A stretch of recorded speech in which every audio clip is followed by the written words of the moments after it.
It's time for Twig This Week in Google, a special show today. We're going to talk with Jeff Jarvis, Jay Rosen, and Kevin Purdy from Lifehacker, all about WikiLeaks and what it means for journalism, plus a look at Android phones and a whole lot more. This Week in Google is next. Netcasts you love. From people you trust. This is TWiT. Bandwidth for This Week in Google is provided by Cachefly, CACHEFLY.com. This is Twig, This Week in Google, episode 53, recorded July 28, 2010. A World of Gibbons. This Week in Google is brought to you by Ford and voice-activated sync, featuring true hands-free calling, turn-by-turn directions, 911 assist, and more. Available exclusively on Ford, Lincoln, and Mercury vehicles. For more details, visit syncmyridepodcast.com. And be sure to listen for an update on innovations from Maker Faire at the Ford Museum in Detroit, featuring inventions from 300 makers, live on Saturday and all week next week. And by Carbonite. Backing up the files on your PC or Mac is safe and easy with Carbonite. For a free trial plus 2 free months with purchase, go to Carbonite.com. Offer code TWIG. It's time for Twig This Week in Google, covering the cloud, the Googleverse, and anything else we damn well want to talk about. Joining us right now, Mr. Kevin Purdy, who's filling in for Gina Trapani. I guess you could say that. Gina's on vacation. Kevin is at lifehacker.com and is the Android expert. In fact, your book is it out yet, or is it coming out soon? No, boy, never out. It is coming soon. I would say the wiki will be out in about 30 days-ish, and I will have something to talk about later on the show, though. Good. Yeah, a little special offer for those of you who listen. It will be just like Gina's Complete Guide to Google Wave. It'll be the Complete Guide to Google Android, basically, yes? Yep. Same publisher, same type of model, and hopefully the same kind of community interaction, too. I'm excited about it. I'm a big Android, as people who listen to the show know, I'm a big Android fan. I've gone to the Droid X and just love it. What are you using right now, Nexus One? Or? The Nexus, yes. Yeah. Mostly because to write the book, I wanted to make sure I had Android 2.2 as soon as it came out, so the Nexus. And which is a very nice phone, too. Oh, love the Nexus One. And you have the pure Google experience. Some news about the Nexus One we'll get to in just a little bit. Also here from his vacation in the Poconos, Jeff Jarvis. You cannot be in the Poconos. No champagne-shaped tub for me. We are in the Poconos. I want to give a plug. I'm at Skytop Lodge in the Poconos, which is an island of civility in the otherwise trailer park bit of Pennsylvania here. 4,000 acres, beautiful space. We've been coming here for 16 years. The kids absolutely love it. Lakes and pools and animals and all kinds of great stuff. So Skytop Lodge. Twitter is Skytop Lodge. And this is kind of a special last trip with Jake, I guess, because he's off to college in the fall. Exactly. Yeah, I don't want to make you cry or anything. Last full family together. Yeah. Yeah, you too, Leo, huh? Me too. We're flying to Manhattan next week and driving up the Hudson River Valley to drop off Abby in New York State as well. So, and That's early. Yeah, they start 3 weeks early for the freshmen there. They have a special course in literature and writing, which I think is a really good idea. Glad to get Jay Rosen back on the show as well. Jay, it's nice to have you. Hi, Leo. Thanks for asking me on. Jay is professor of journalism at NYU, and his blog, pressthink.org? Yes, it is. .org is a great place to go to find out about the new journalism. And he's busily, like Jeff, crafting new journalists. As we speak, he's modeling the clay. Frankenstein-like.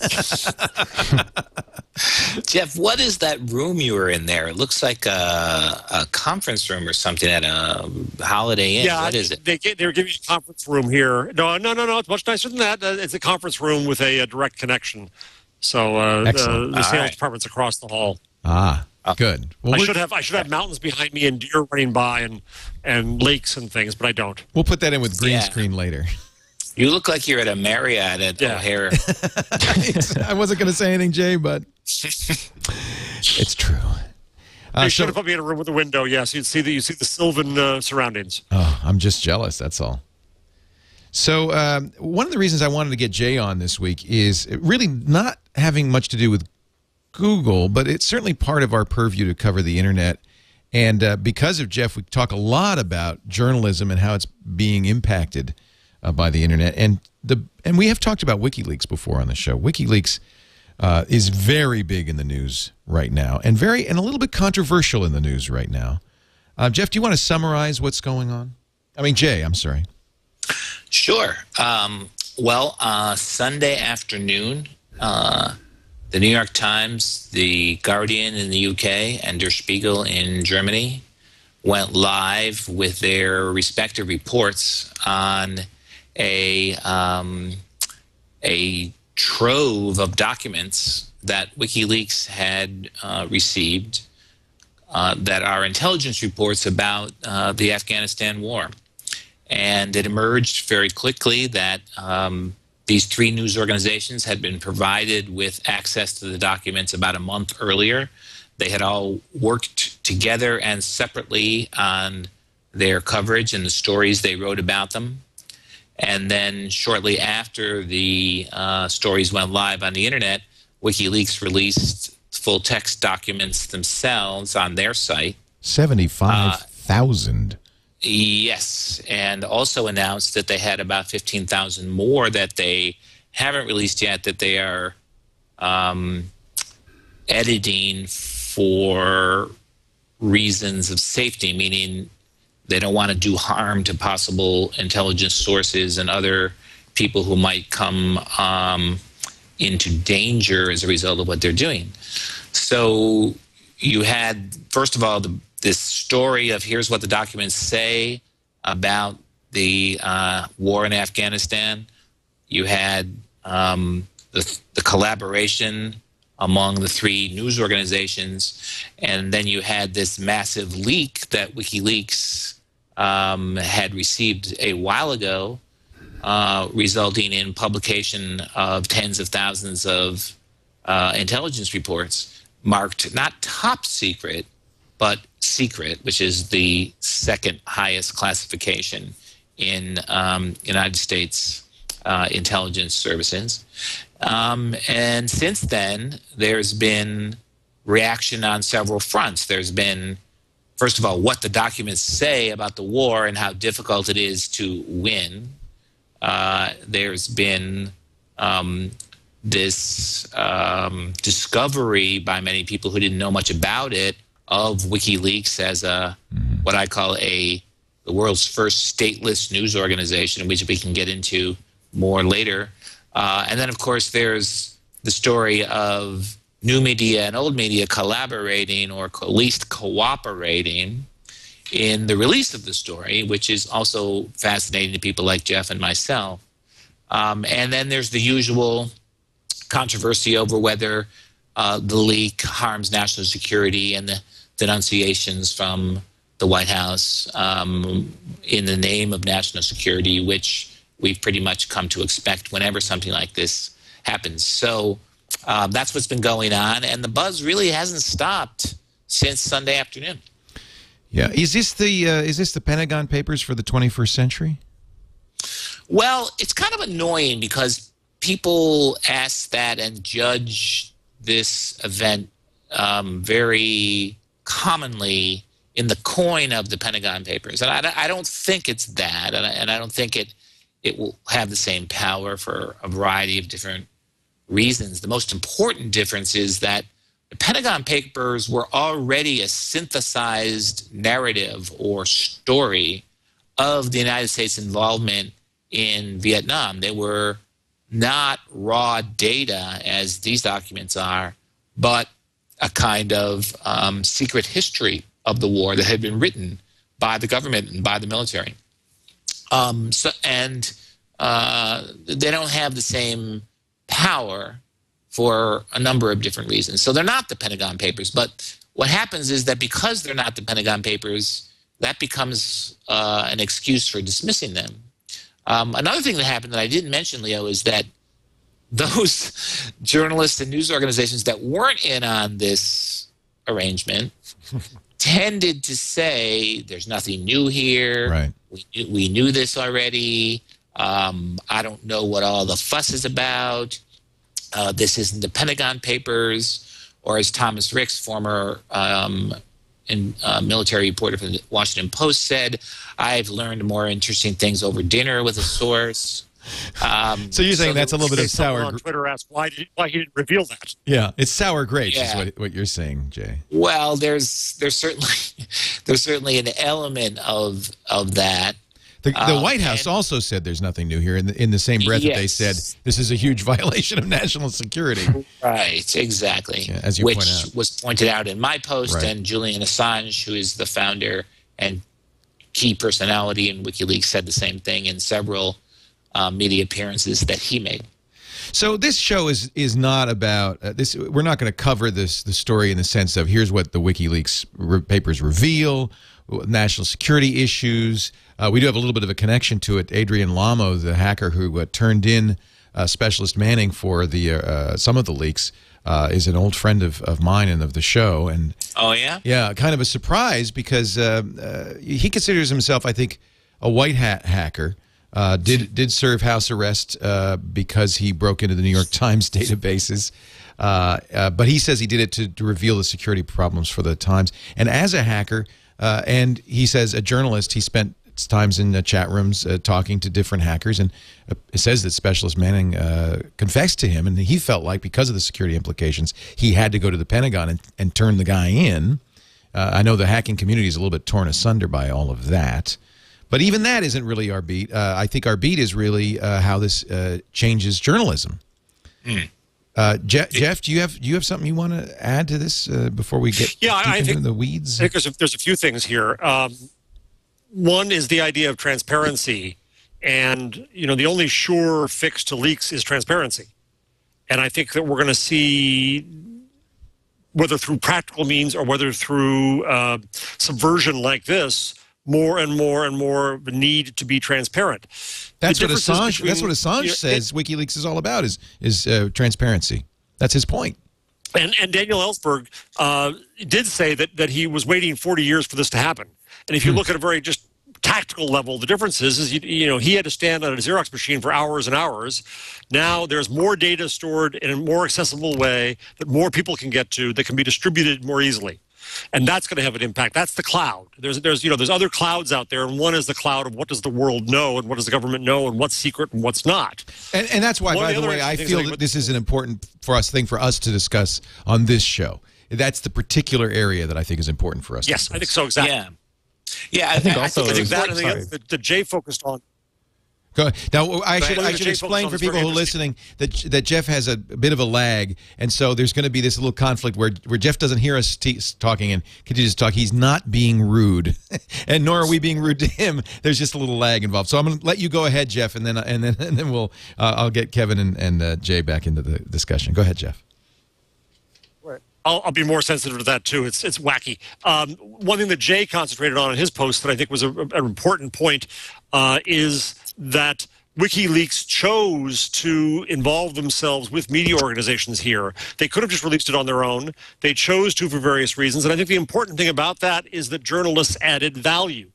They added value in terms of the ability to promote this. Because it was exclusive, they paid attention to it.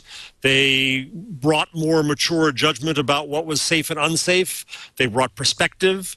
I think there's a lot of ways that we look at this and say that it's very easy now for news to be spread at a marginal cost of zero from whoever has it, whoever wants it.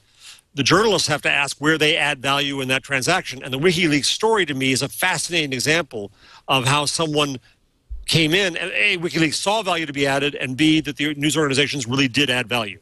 Yeah, I thought that was the most interesting part. They released it to these three old school newspapers first to give them a chance to turn it into the Pentagon Papers in a sense, to analyze it and to distill it. But that didn't mean that a month later they didn't release all the documents as well. They did both. Right.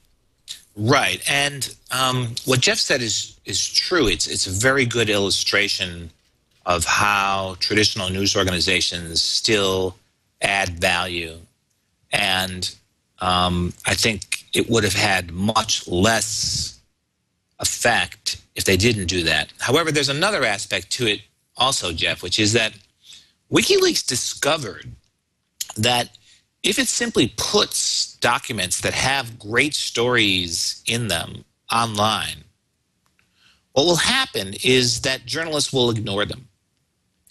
And the reason that they'll ignore them is that they can't be guaranteed that if they do the work and extract the story and figure out what it is and publish it, that somebody else won't beat them to it.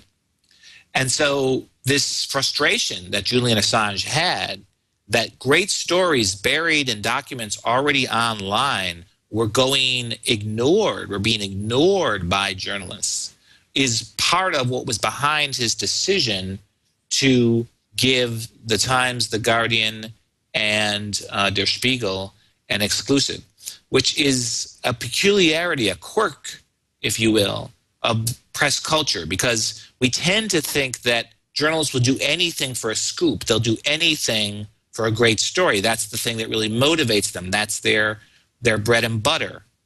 But it's not entirely true, because there are a lot of stories still within documents that WikiLeaks has made public that are just sitting there without being reported on, because they don't fit the peculiar competitive conditions that prevail within professional journalism.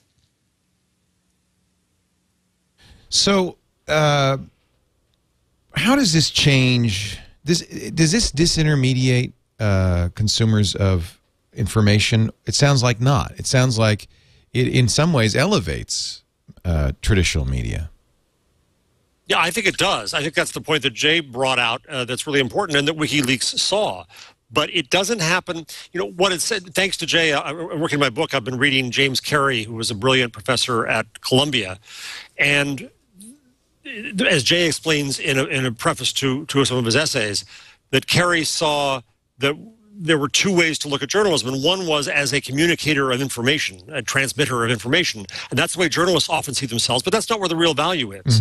That the question is that, in Carey's view, Jay will correct me, I'm sure, if I'm wrong, Professor, because I'll get it wrong, he knows it far better than I do, but that there's a conversation going on in society, and that journalism is there to reflect it, and to, I would say these days, to enable it, and not just to inform it. The starting point is not the journalist. The starting point is the conversation. But the journalists think they're the starting point.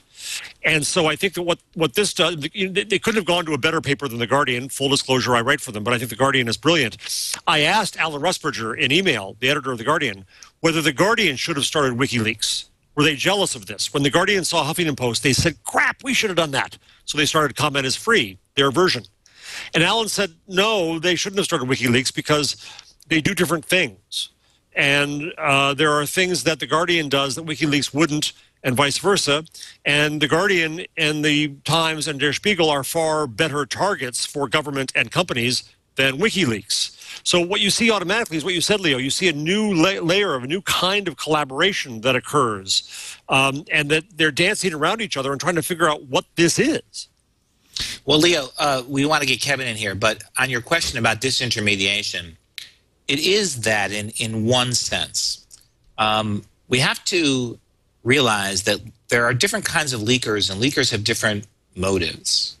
And if the aim of the leaker is to influence the discussion going on among elites, which is very often the motivation behind why people leak documents. The whole history of leaking, which would be a fascinating tale, is maybe 50% or more a result of contests for power inside institutions of government. Yeah, most White House leaks are from people who want to assert a certain point of view within the White House conversation itself. Right. So what you have, the dynamic, which is centuries old, what you have is internal contests for power, whether it's within Parliament, Congress, White House, or even a corporation.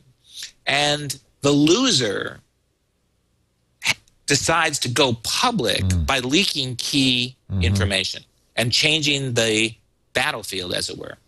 So if a leaker's motive is to get information out to affect a conversation going on among elites, then WikiLeaks is disintermediation, because all they care about is that other people who are tuned enough to this issue can read and find out what's going on. And it's really the other kind of leaking where you're trying to affect public opinion and public conversation that still requires, in some ways, the resources of journalism. But we should also recognize here that the balance of power is very different. Bill Keller, editor of the New York Times, in reflecting on these events, made it clear that, well, WikiLeaks was going to publish this whether we decided to join or not. In that sense, WikiLeaks was in the driver's seat as opposed to the newspaper. And they had to decide whether to play ball or not. And you know that Assange is smart enough to go to the Washington Post or the Los Angeles Times or Time Magazine if he had to. And so in that sense, even though the traditional media is still essential, they aren't in the powerful position anymore. One more thing is that the White House, which has absolutely no contact with WikiLeaks whatsoever, had to use the New York Times as a go-between to contact WikiLeaks and urge them to at least redact important information. So now you have the New York Times, which ordinarily is the one going to the White House and saying, we have these documents and we're going to publish them because we have a source. Instead, the traditional newspaper, the New York Times, is in the position of being the negotiator or go-between between WikiLeaks and the White House, which is something completely new and novel in press relations with government. Is this a one-time only situation, or is this going to be the new way things are done? Is this a beginning of a trend? Put yourself in the position of somebody who is a whistleblower and has documents that really should be public. Who would you rather deal with? A news organization that could be subpoenaed, or WikiLeaks, which has put so much effort into being completely secure and stateless? And stateless. And just think about the incentives and the risks for the leaker. If you think about it from the leaker's point of view, you know that this is not the last time this is going to happen. Interesting. Adding on to that too, one thing I learned from the Sunday. Go ahead, Kevin. Sorry, Jeff. Learning from the Sunday WikiLeaks dump is that I don't know if it's a feature they have now or if they plan to put it into the future, but people who have information, insiders of companies or government can, I believe they'll now be able to go to WikiLeaks, release it to them, and then tell WikiLeaks, I want you to pass this to Der Spiegel, New York Times, the Austin American Statement, if you have a local story there. And like I said, I don't know if that's something they're doing now or if that's a plan for the future, but I thought that was a really interesting change in how leaks happen. Like Jay was just saying, would you rather have WikiLeaks as like your unpaid attorney in getting information out, or would you rather just take your luck with whoever your local paper is? Do any of you have any concern that there might be a backlash? I mean, I think there's a large portion of the American public who is outraged by this and believes the White House, and now I hear that 100 names have been revealed of informants in Afghanistan, and believes that this leak was actually dangerous and that WikiLeaks is irresponsible. And I'm sure there was the same backlash over the Pentagon Papers, by the way. But do you think there might be a backlash against this, and in fact a kind of return to a trust in, ironically, in the New York Times and traditional media? Yes. I mean, I think Julian Assange, the prime mover in WikiLeaks, is in a very delicate situation with the legitimacy of his own organization.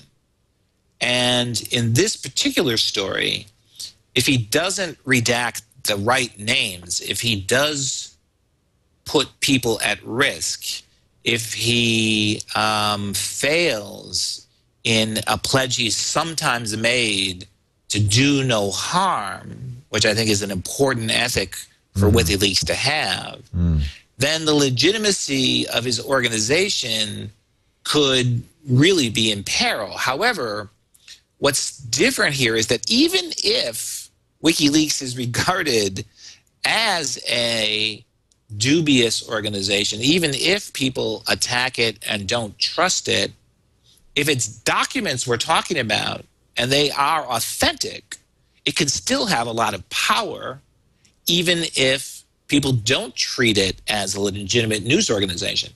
And that's what's so compelling and so disruptive about it. Julian may not care if he's considered a rogue as long as he continues to be able to do what he does. He doesn't care about legitimacy within the frame of the nation state. Right. He does not care about that. Right. Explicitly. Go ahead. Go ahead, Jeff. Yeah, I think that and this is, pardon me, a Pollyanna moment here, but if you're sitting in any organization, and let's not forget, this is not just going to be governments, it's also companies. At some point, as I said earlier on, and it's a glib line, but the only sure cure for leaks is transparency. At some point, you're going to realize that you're better off releasing more information. That the more you hold secret, the more risk you have of leaks, and anything that looks like a leak looks like an expose. Now, that's going to be a very hard lesson to get across to controlling institutions.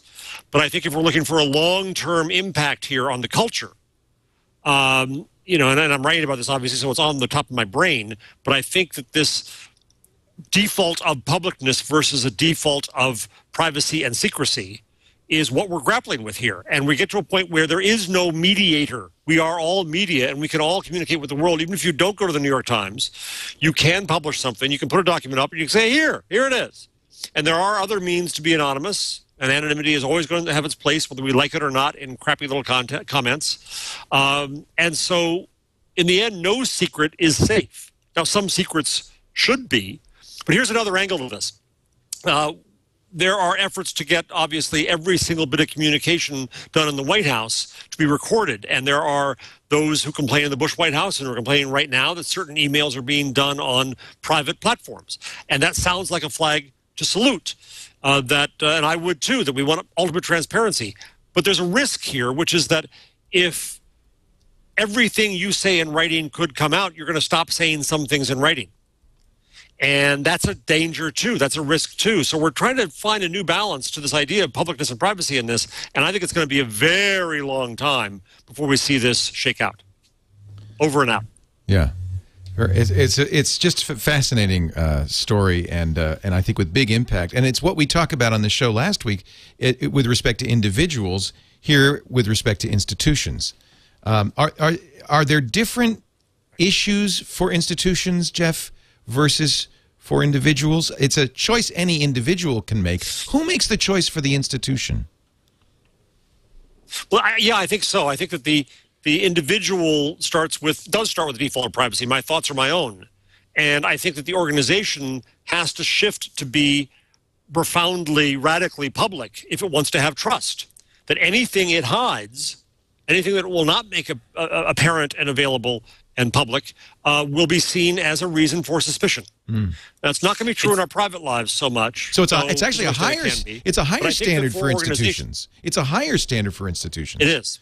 I think it is in the long run. They don't see it yet, but I think that's where it'll go. Well, and because of the fact that institutions can really impact us all, we all, when it comes to the institution of government, for instance, there's a much higher standard for government to be transparent than there is for an individual. We demand it of government. We ought to demand it of government. And I presume that that's what's going on. This is something, it's funny that the fourth estate has always been charged with doing. WikiLeaks really becomes a very powerful tool now for that kind of transparency. I think part of the challenge here, and it's not just WikiLeaks.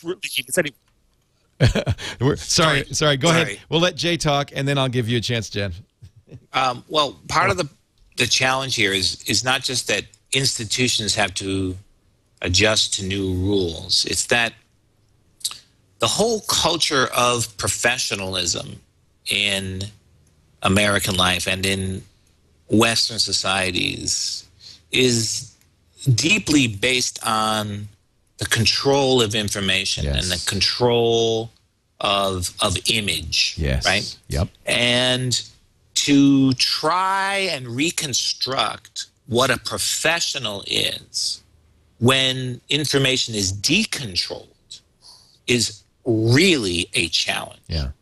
So it's deeper than just institutional life. And what happened is that the long age of mass media, which in some ways went from 1830 to 2000, gave professionals, people inside institutions, the illusion that they could control information indefinitely. Like that was sort of the nature of the world, right? It's our charge. It's our mission. It's our portfolio. Right, exactly. Yeah. It's our right. It's our destiny, right?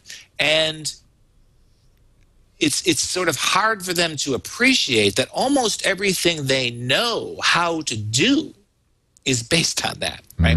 So what I've been trying to puzzle through is the shift in terms of authority and also in the nature of trust from a world where it's possible to control your image and to control the release of information to one where you can't do that anymore.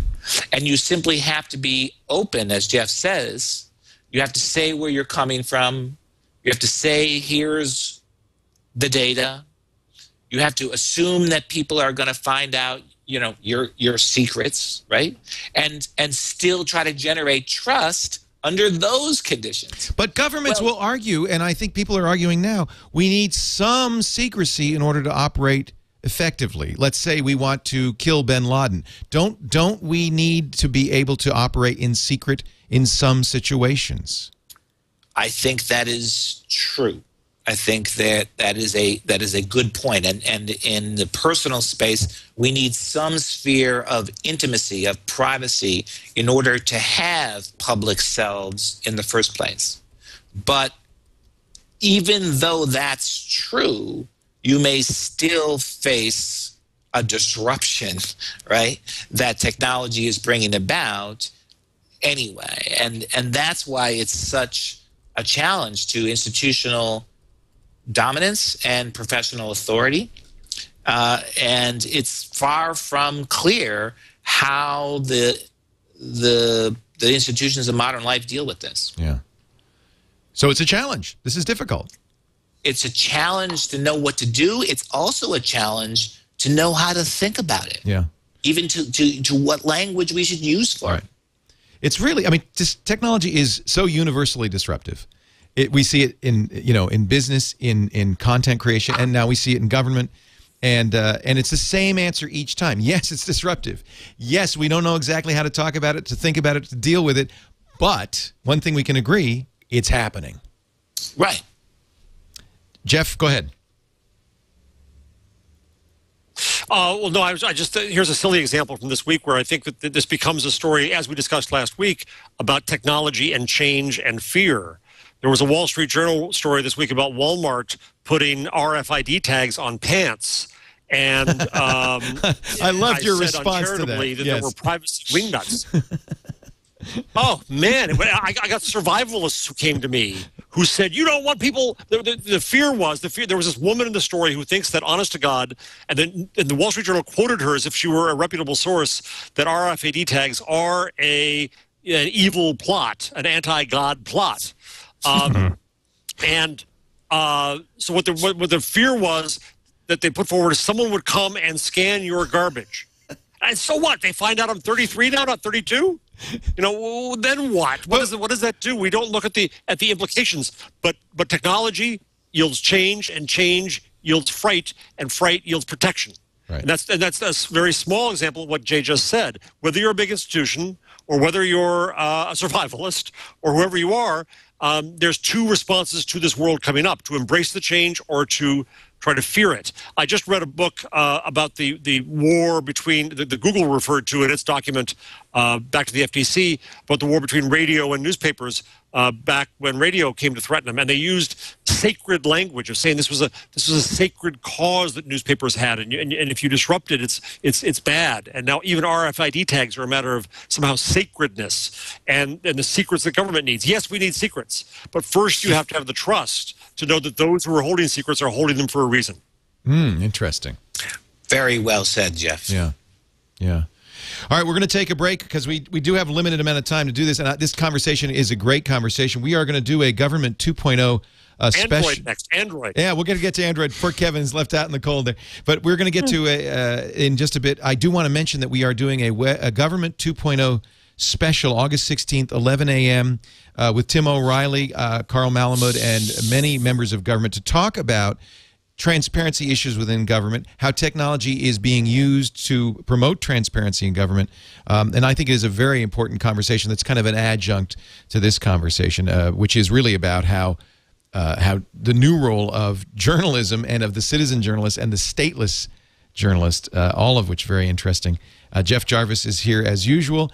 Gina Trapani cannot be here. She's got to take a little time off sometimes, of course, but fortunately we got Kevin Purdy here. She's on her way to Supernova. I'll just let you complete this. No. The latency is getting longer, and I apologize, Jeff. Yeah, that's where she's going, to Supernova, so it's not exactly. Gina is on her way to Supernova at Philadelphia. Excellent. And we will have her back next week. Kevin Purdy is here. You know, I'll have to do hand signals, smoke signals. We'll figure out a way. Kevin Purdy is here. He's from lifehacker.com and also the Android expert, the author of a new book which is forthcoming called The Complete Guide to Google Android, just as Gina's done The Complete Guide to Google Wave. Jay Rosen, an expert and a great commentator on journalism, is also with us, and professor at NYU of journalism. He's at pressthink.org. We will be back in a moment. I'll give them all a chance to grab a bite to eat or to think a little bit as I talk a little bit about our friends at Carbonite. Carbonite.com. Carbonite is a backup that happens automatically without you thinking about it, not to a local hard drive. Carbonite has some advantages over the local hard drive. I don't think it's a bad idea to back up to the local hard drive. As many backups as you can make, the better, the happier I will be. But if you don't have an off-site backup, you're missing an important detail in backup. What happens if the worst happens, fire or flood, and all your data is lost because it was sitting right next to the original? Actually, just go to Carbonite.com and use the offer code TWIG. Let's do that. Carbonite.com/TWIG won't work. Carbonite.com, and then the offer code TWIG will work. And if you use that, you will get 2 weeks free to try it out. Now, here's what's going to happen. You're going to put it on your system. Carbonite will start backing up your personal data, your emails, your financial records, pictures, music, the things you hold most important, automatically to the cloud using 128-bit SSL. Here's the beauty of it, something you can't do with an external drive. You can get it back anytime on any computer. You just log on to your Carbonite account, and there's the data. They even have a free iPhone and BlackBerry app for you. Computer disasters happen. Data does get lost. Computers get misplaced. Your laptop, I'm sorry to say, hundreds of thousands of laptops are lost each year.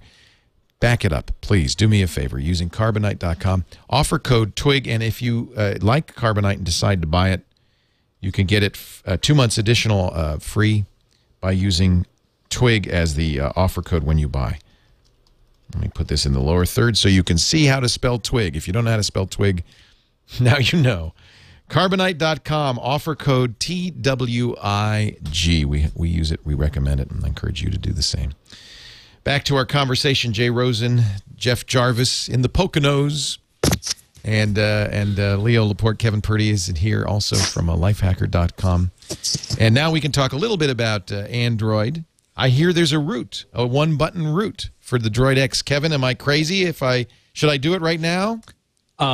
Right now, I don't know, but there is a one-button root. I think a week ago it was a whole process with the terminal and all that. But yeah, it's just a root. It's not a complete firmware wipe or anything. Well, that's what I was concerned about, because we'd heard about the eFuse. This will not trigger the eFuse on my Droid, right?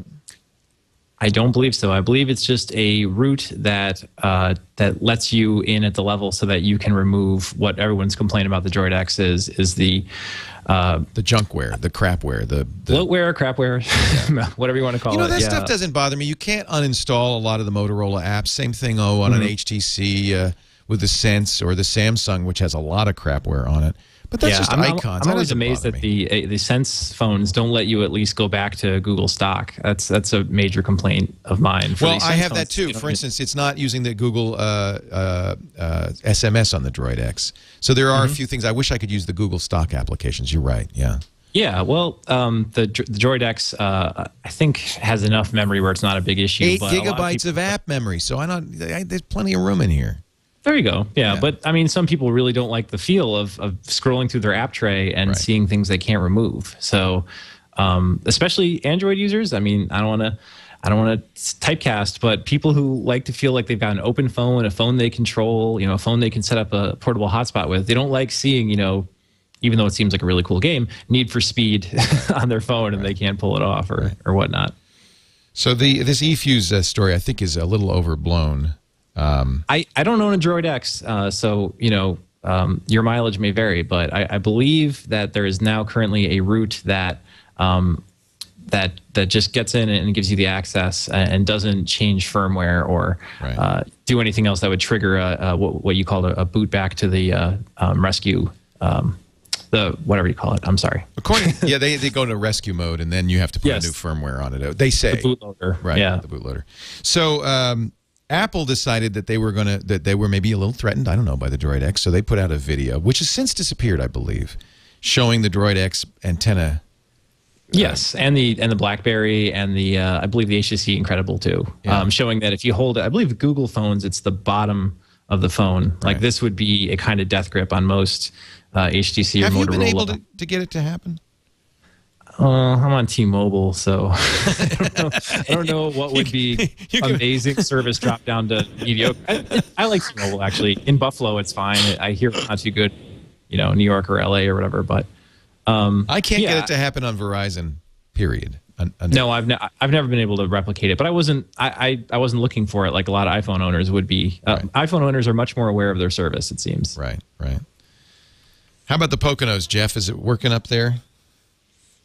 My AT&T is actually working very well here. The Apple response with those videos seems to me rather childish rhetoric of, but Joey started it. Yeah, I know I am, but what are you? But it doesn't really fix the problem. Right.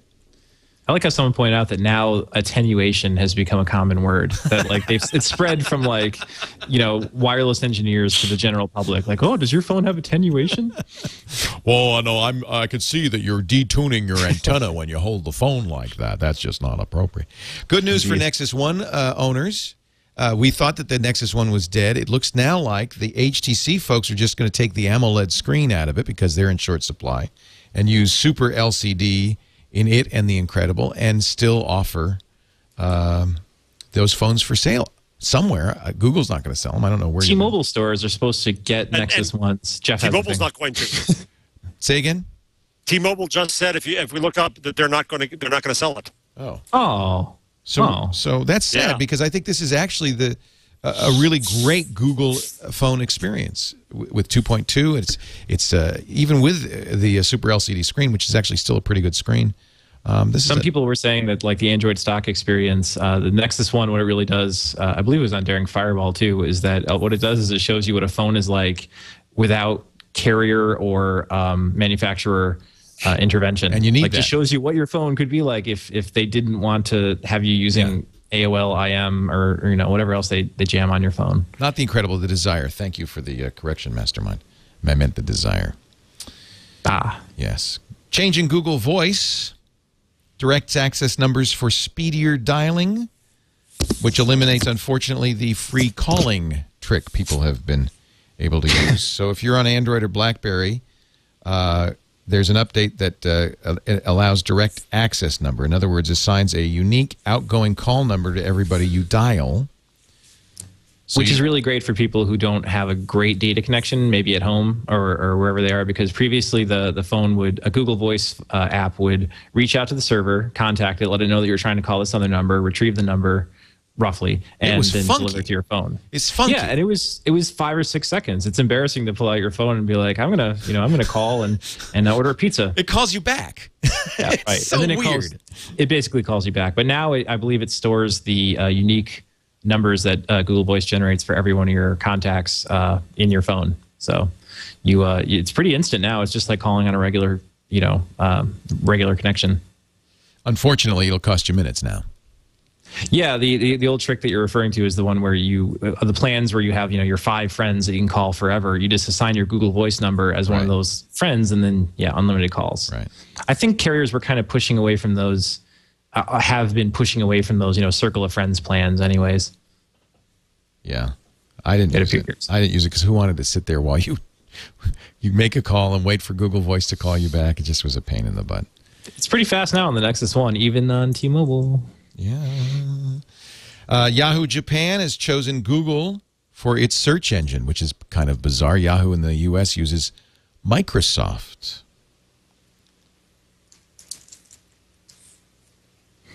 The pause you're hearing. I think it was a slap to both Microsoft and Yahoo US. Yeah, they slapped everybody all around. Yahoo Japan is a different owner, or at least majority owner, I guess. We'll just cut the pauses out. Yeah, I know. I feel so stupid. Yeah.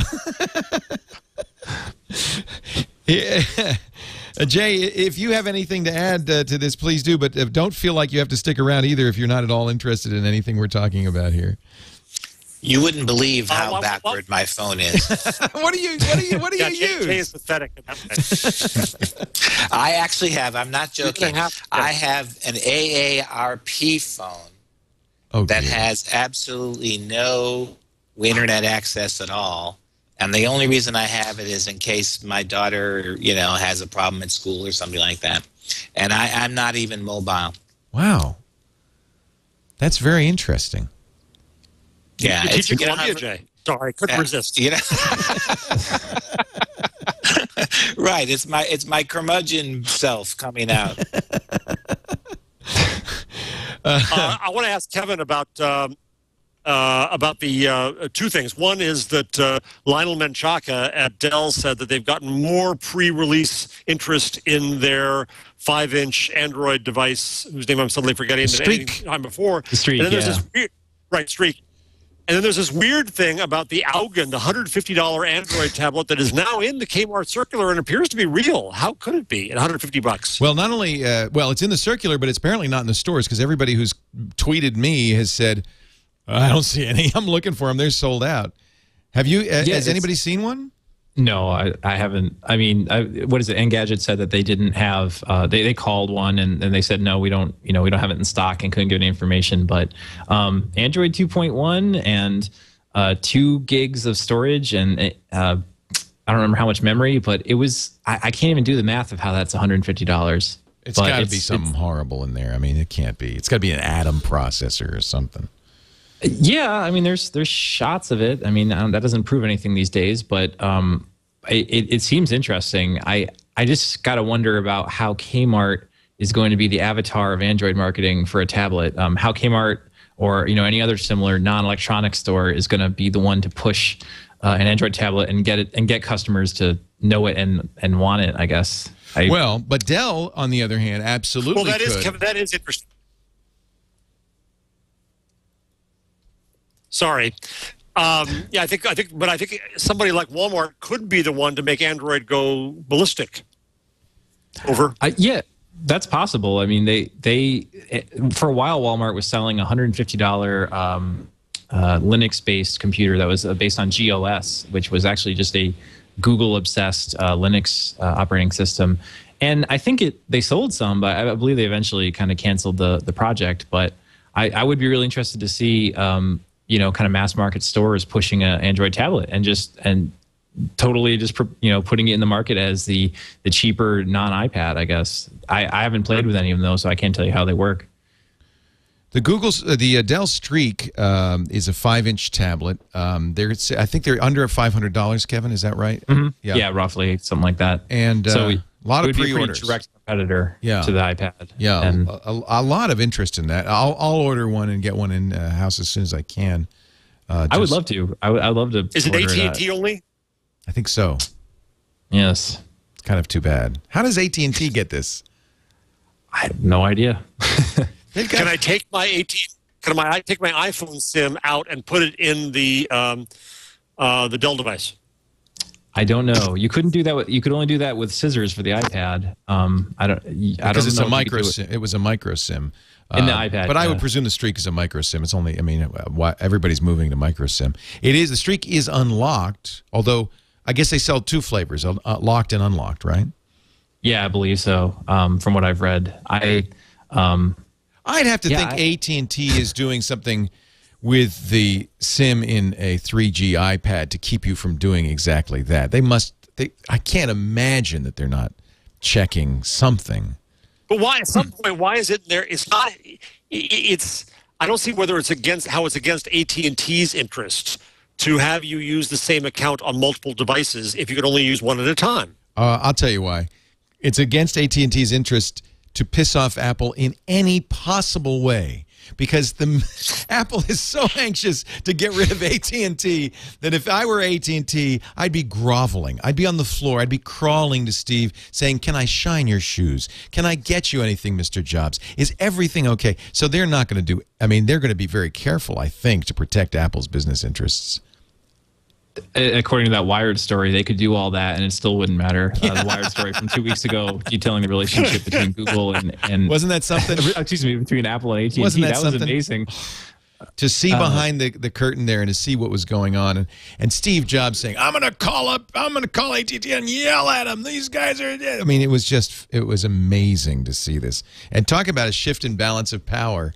There's a big shift from the cell companies, which really have dominated this market and dominated the handset manufacturers. And here comes Apple and just becomes totally the boss of that relationship. AT&T, the former ruler of all telecommunication in the United States, now has to, groveling to this prostrate these hippies at Apple. You, Jeff, bookmarked an interesting story, a quote from Eric Schmidt. Google, of course, supposedly creating a Facebook social network. Everybody has confirmed it. Kevin Rose gave it the name Google Me.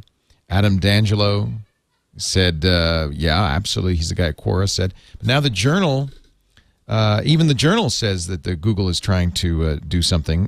They acquired Playdom, a social gaming network, invested $100 million in Zynga. Somebody better tell Eric Schmidt, though, because Eric said the world doesn't need, quote, a copy of the same thing. He says Facebook is good for Google because Facebook users use more Google products than other users. He said, we have an announcement. You can't expect a partnership with Zynga. But he says, we're not doing a Facebook clone. Disinformation from Eric Schmidt? Yeah, I don't think that they. If Eric's wrong, then count the days to his departure. I can't imagine that he is. It would not make any sense to try to be Facebook against Facebook. Google's too smart for that. They're going to look for that unique thing. I think that there's some criminology to be read in the fact that Rick Clow won't come on our show yet because he's working on profiles, and I think there's big stuff coming up with profiles and big different opportunities with Google, and we'll see where that goes. But I don't think it's going to be a clone. I think he's right. Well, that makes sense. So it's really parsing his sentence. Yes, we're going to do a Facebook thing, but it's not going to be a clone. It'll be green. Right. I mean, even look at the fact that Amazon this week, in a deal I don't fully understand, or in a move I don't fully understand, they're going to use your Facebook friends in terms of purchases. Yeah. And so Facebook becomes a given. And the question for, just like Zynga is a given in games now, Google is a given in the world. Could they become the next Alta Vista and be destroyed? Yes, anybody could. But I think if you look at a world of givens and say, all right, what the smart thing to do is to figure out how do you deal with this thing that we can't get rid of, that it's just there. And so Facebook is the thing you can't get rid of. It's there. And Google will find clever ways, I think, to work with them. And the thing to read into what Schmidt said was that they sell to different advertisers, they sell different advertising opportunities, and that Facebook is good for Google because Google believes that everybody who uses the internet is good for Google. For a moment, I thought you said a world of gibbons, as in monkeys, and from my point of view, there is something about Facebook that reminds me of a World of Gibbons. Here's an interesting security and privacy story. According to Thing, 100 million Facebook user pages were scraped by a fellow from Skull Security and placed on BitTorrent. None of this is illegal. Ron, it was the entire directory of everybody who has not changed their settings or have intentionally made themselves public, but they probably did not presume that they would be combined into a 2.8 gigabit file that becomes I'm sorry, Jeff, a stalker's favorite toy. Yeah. I mean, not just names and URLs, but some of this stuff has phone numbers, depending on whether people were paying attention when they looked at the privacy settings, or maybe there are people like Jeff who just like to, put their pants out in public. But it does raise on or off. On or off. It does raise a very interesting point. 100 million out of the 500 million Facebook users apparently don't care if their stuff's public, and now it's available for anybody who wants to download from a BitTorrent site. But at some level, you want to be in control of this, all true, but at some level, let me break something to you. Do you know the phone book used to put out whole thing with all your addresses and phone numbers in it? That's true. On the other hand, you couldn't really download it as a 2.8 gigabyte BitTorrent file, but... No, it was better. It was paper. We love paper. Paper's right there. It's on your shelf. Yeah. It's hard to do jokes with this lag. Timing is everything. What about this proof of concept? Actually, I really like the new Google Maps. So Google Maps got a big update this week, at least on Android. I don't know if it also got updated on iPhone. I think it did not. But it was just an Android thing. It was an Android thing. So they added... I haven't even counted them all, but I think 4 new icons in my... there are 4 now total. It used to, when you first Android, it was just maps. And I guess just user interface decisions. It's now broken off into... There's the maps, and then there's the latitude has its own separate icon. Navigation has its own separate icon. And the one they just added was places, which is a... what's near me right now, instead of having to go to the map, have it figure out where you are, this one can do restaurants, coffee, bars, hotels, attractions, ATMs. So it's Yelpish, and in fact, it includes Yelp reviews in here. Yeah, and the same kind of aggregation that Google does with Maps that shows you all the reviews that they could scrape, and then even color coded to show you that this place is generally getting 4 stars, 5 stars, and that type of thing. I actually like it, but this isn't anything different that you could already get in Maps. It's just it's got its own call out. Is that the? Yeah, just now you don't have to go search for a place or click on a street near you and find this. Now you can just directly have your GPS unit tell you what's nearby. But what in another story in the Friendfeed, what people were wondering was, well, Google's doing this. Google's taking one application and letting it split out into 4 different icons.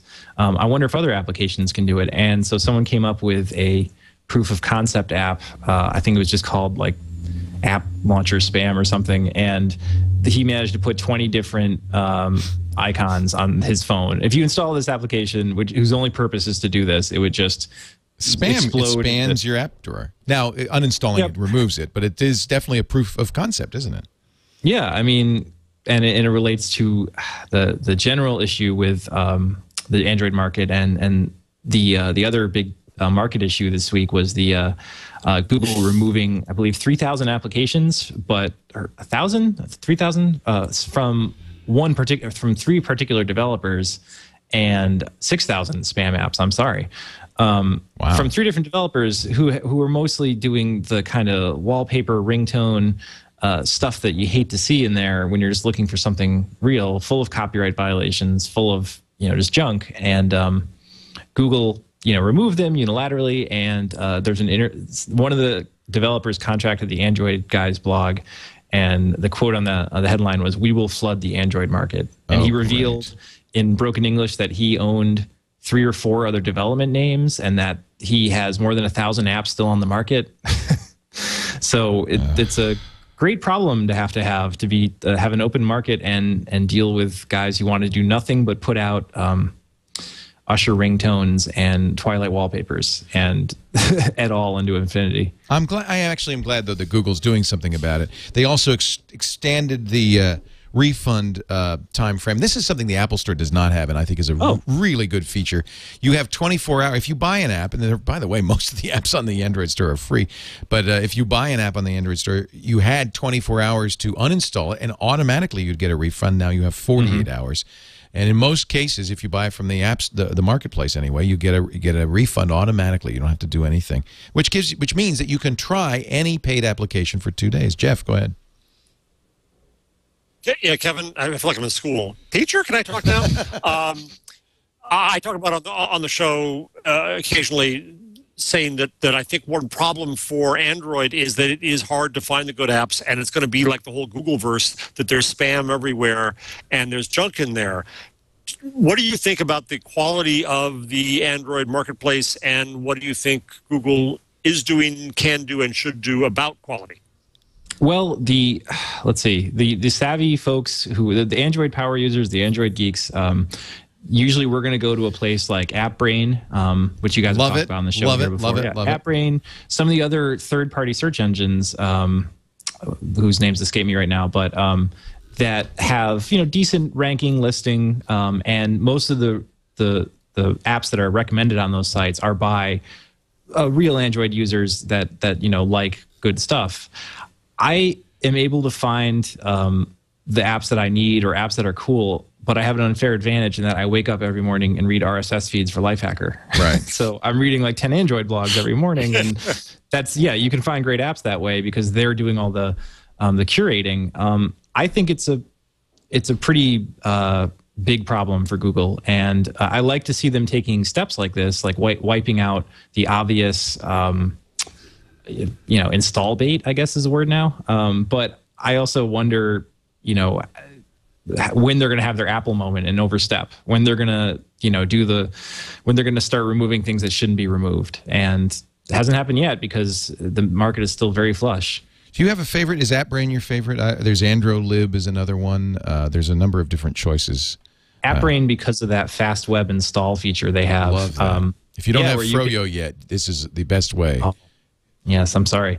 Yeah. But when everyone gets up to Froyo, including those Verizon users who rumored to get it in mid-August, AppBrain has a fast web installer that is awesome. And you install the AppBrain application and fast web, and whenever you're on the AppBrain website, you can just click, and all of a sudden you look on your phone and it's downloading. Yeah. And that's the future.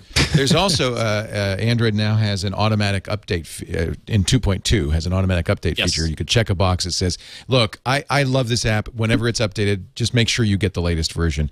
And that just does it automatically. That is a great feature. And it is, unless the app has some quirks to it. If the app is crap, don't turn that on. Yeah. Oh, no. The Google Voice application, every time you update Google Voice, you need to run it again. You need to relaunch it because otherwise it won't connect. And it'll sound like the dog ate my homework, but my boss at Lifehacker texted me the other day, and Google Voice had automatically updated it, and it hadn't relaunched. And so I missed a text about an article and its whereabouts. I guess you want to make sure you restart Google Voice a lot. Or just either the apps that are very sensitive to you, maybe don't have them automatically update. Right. Or don't exclude them from a task killer if you use a task killer, and then I kill tasks at least once a day. So indeed, that probably is another good way to do it. Jeff, you had your... Yes, go ahead, Jay. To go back to something Kevin said earlier, we might adapt Clay Shirky's maxim and say there's no such thing as too many apps. There's only filter failure. I think you're exactly right. And another point I wanted to add before I have to go is that just as he said, Kevin said that I wake up for Lifehacker every morning and then I read all these RSS feeds, and so I have this advantage.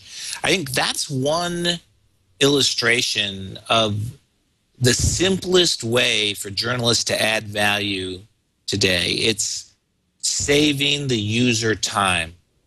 And any time that you use your time to save the user's time, or any technology that does that, or any journalistic routine that's able to accomplish that, is creating value.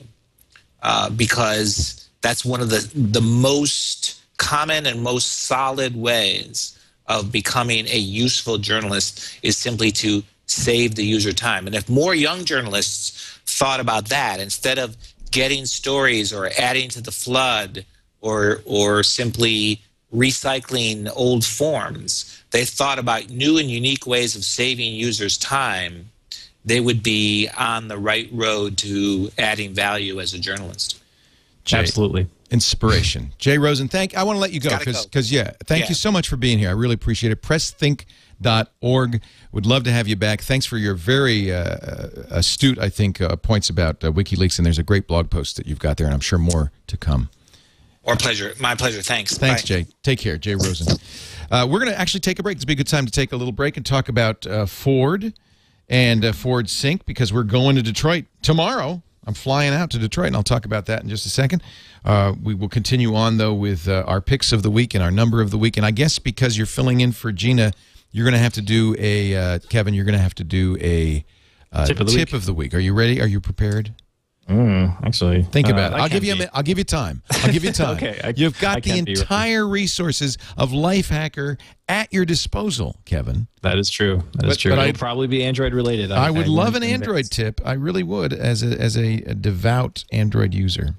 Okay. One of the things I actually want to mention is that, you know, some people complain about the hands-free on Android. There is a hands-free application, but not all the Bluetooth devices work hands-free, truly hands-free. Ford Sync does. It is a great match for iPhone. I use all kinds of phones with it, but a really great match for Android as well, because when you get in the car and you pair your Android device or your iPhone device with Sync, it downloads the address book, and from now on, when somebody calls, they call and they're announced by name, and when you call them, you can call them by name. That's what Ford means by true hands-free calling. You never take your hands off the wheel. You just press the button that says, "Hello, Sync, I want to talk to you." You keep your eyes on the road. You're safe, but you can say, "Call Kevin Purdy on cell," and even on Android, it will dial the number and make the call for you. It'll play songs from, I just, the other day, I knew that it would do it via Bluetooth using A2DP over most Android devices. I wanted to see if the USB interface worked. It did. So it'll also index all the songs, and they'll show up, and you can call for songs by name on your Ford Sync. You get turn-by-turn voice directions. I know you Android folks don't care much about that, but because of A2DP, those voice directions will come through the stereo system of your car if you're using Android. And if you're not, Sync also has its own turn-by-turn directions. You can have a race to see who's better. Voice-activated podcast browsing. Text messages on some phones are read aloud. I'm going to give you a little secret. I use a Blue Ant T1, and it has an Android application that's written just for the T1 to read text messages to the T1. Well, it also works with the Ford Sync. So now it's kind of funny to hear the automated voices when people text me. It goes, my Ford Sync goes, beep, I've got a text for you. Press the Sync button, say, read me the message, and it reads you the message. It even gives you a choice of pre-canned responses you can send back. I love that. Personalized traffic alerts, weather, and so much more. All this while keeping your eyes on the road, your hands on the wheel. You can focus on what you're doing and where you're going. That's important for safety. It even has things like 911 assist, so it'll automatically call 911 if the airbags are deployed. Learn more about it at syncmyridepodcast.com, or go to your Ford, Lincoln, or Mercury dealer and take a look at Ford Sync. In the new 2011s, it's even updated. I just drove a 2011 Fiesta, and the Sync is getting better and better all the time. Now, we're going to be visiting the Maker Faire thanks to Ford. Ford's all about innovation. Their new technologies like Sync, the new EcoBoost engine. I don't know if you've heard about that, but that's amazing. So Ford is also supporting Maker Faire. They love makers. They're bringing the Maker Faire to the Henry Ford Museum in Detroit. I'm going to be going. There'll be 300 inventors, creators, builders, and innovators all there. We will be, I'm flying to Detroit tomorrow. We'll be in Detroit Friday, July 30th. We are getting an exclusive tour of the assembly line and some of the high-tech devices Ford uses to design cars. I'm very excited about this. We'll begin that at 11 a.m. Eastern, 8 a.m. Pacific time at live.twit.tv. We have our live view unit, so we're going to be able to stream this live. And I'm even thinking, I'm hoping, we'll see, if we're going to get to take the live view on the test track and get driven around by their most accomplished test driver. I don't know what that's going to be like, but I can't wait. That's on Friday, and then on Saturday, we're at same time, 8 a.m. to 11 a.m. Pacific, 11 a.m. to 2 p.m. Eastern time. We're going to be bringing you live coverage from the Maker Faire, and I'm very excited to meet these engineers, designers, craftspeople. We're going to start earlier on Friday. We're starting at 7 a.m. Pacific, 10 a.m. Eastern. Thank you, Lisa. Our producer, Lisa Kensel, who is also our CEO, has got the schedule on that. So this is very exciting. Make sure you check it out. Friday, July 30th and Saturday, July 31st, starting early in the morning Pacific time, mid-morning East Coast time for our coverage from Detroit. And do go to a Ford dealer, Lincoln Mercury dealer, and check out the great Ford Sync. Now, Mr. Kevin Purdy, I have given you as much time as you're going to get to come up with a fantastic Android tip that's just going to blow us out of the water. Are you ready, sir? I believe I am. It's not even my tip to Lifehacker, but one of the cool things about Android 2.1 and 2.2, I believe, is that it has a voice to text feature, and you can use that to pretty much search anywhere on the phone and enter text anywhere on the phone. So if you're writing an email in your car, and you shouldn't be, but you can actually write the email with your voice in little sentence bursts or whatnot.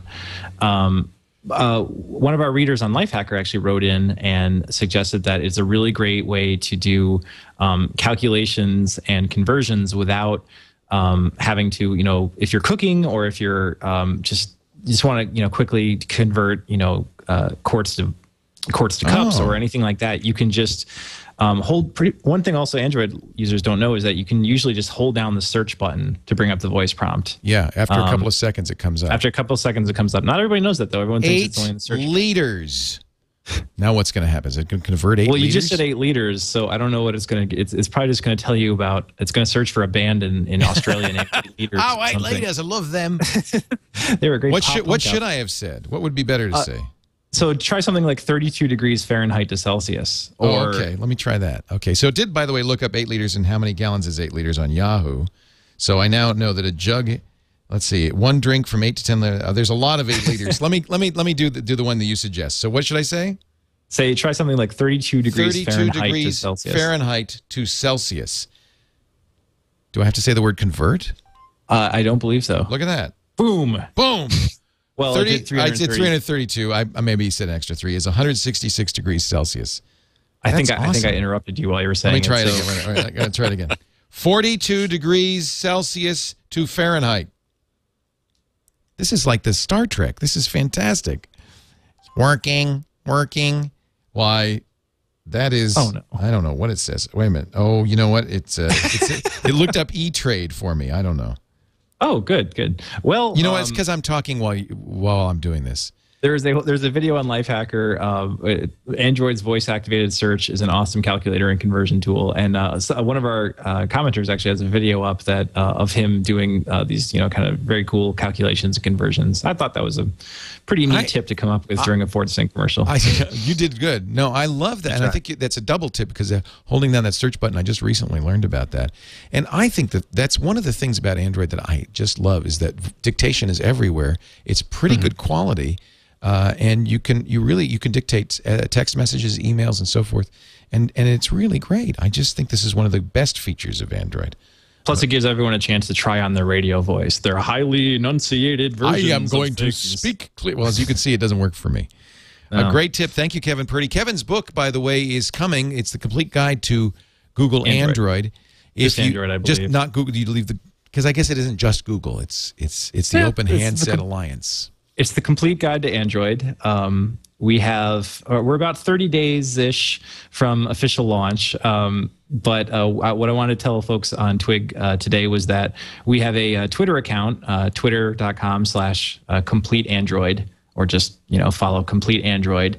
And during the run-up to the book, we're going to be doing something around 5 Android tips a day.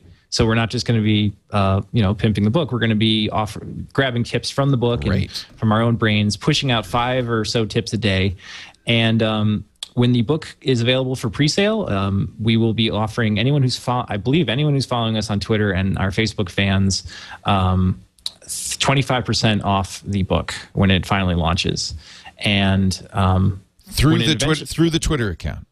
Yes, if you, I don't know the mechanics of it right now, but I believe that followers of Complete Android will get 25% off the book when it launches. Well, I'm following you now. And like Gina's book, The Complete Guide to Google Wave, there will be the book itself will be online, but we'll also have a PDF version and a print version at some point. So, yeah, we're going to launch in roughly a month or so. It's been fun to write up all the little tiny little things about Android that people do and don't know. It is, like Jeff said, sometimes a operating system of Easter eggs, but it's a good one. And I think I tackled a lot of people's first out of the box questions when they get their phone, like, how do I do this? How do I set up this? I think that's good because I'm meeting a lot of people these days who are buying their first smartphone, not just first Android phone, but their first smartphone.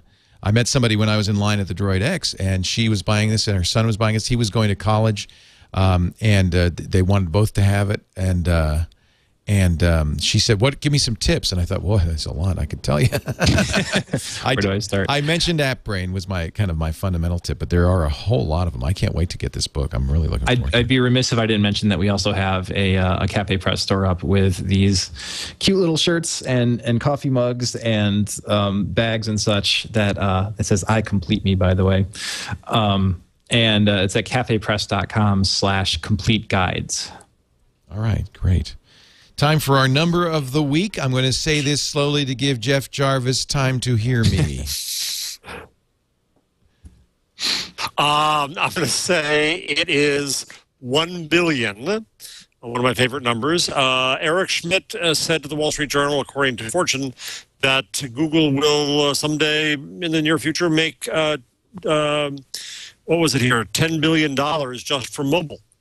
And Fortune found this amazing, but Schmidt said, well, if I made only $10 from every user and we had 1 billion phones, there you are. So Fortune said, well, how do you get to 10 billion phones? They're selling 160,000 a day now, and that would take 17 years to get to 1 billion. But, cut that in, quadruple that, which is not a crazy rate of sale to imagine for Android going across many countries and many kinds of devices. And in 4 years, you're there with 1 billion phones, 1 billion Android phones. And then Kevin, by the way, is a very rich and valuable man.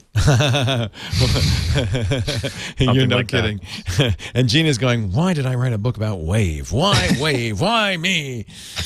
Oh, no. Wave, I'm sure it's just going to take off any minute now. So, you know what? I'm gonna take off my tip on your tip, and I actually had planned this a while ago. But it's from a Lifehacker article, so I guess you get credit anyway for it, Kevin Purdy. It's that not only can you do conversions of measurements, you can also, and this is something I use all the time on Google, you can get time zone information, because I'm always trying to figure out what the hell time is it UTC. Well, here's my dirty little secret, and now I'm going to use the dictation. I'm going to press the button, time in London, and see if this works. I'm shouting at my phone. I seem like maybe I should get that double ARP phone. Buzzed. I don't know where it got buzz time in London. Let me try that again. Time in London. Forget the buzz part. There it is. It's 10:33 p.m. in London, BST. London, Ontario, it's 5:33 p.m. And in London, Arkansas, it's 4:33 p.m. All thanks to the magic of the Google. You don't have to have a Google phone to do that. It works on your Google page. And I do, when you see me saying, what time is that UTC? I do that search on the Google. Thank you, Kevin Purdy, for being here. Really great to have you. I look forward to the book. Kevin Purdy, of course, writes for Lifehacker, and his new book, The Complete Guide to Android, will be out soon. But follow him on Twitter to get a discount. Twitter.com/CompleteAndroid. Thank you so much. Thank you for being here. Jeff Jarvis is the man who wrote the book, not The Complete Guide to Google, but What Would Google Do? Although you could have called it The Complete Guide to Google. His next book is going to be called Public Parts. He is at buzzmachine.com. That's where he blogs. And he is right now in the Poconos, where, as a matter of fact, if you ask what time it is, it's about 4 seconds later than it is here. Thank you, Jeff. It's great to see you. We'll see you all next week. Gina will be back with us on This Week in Google. Take care.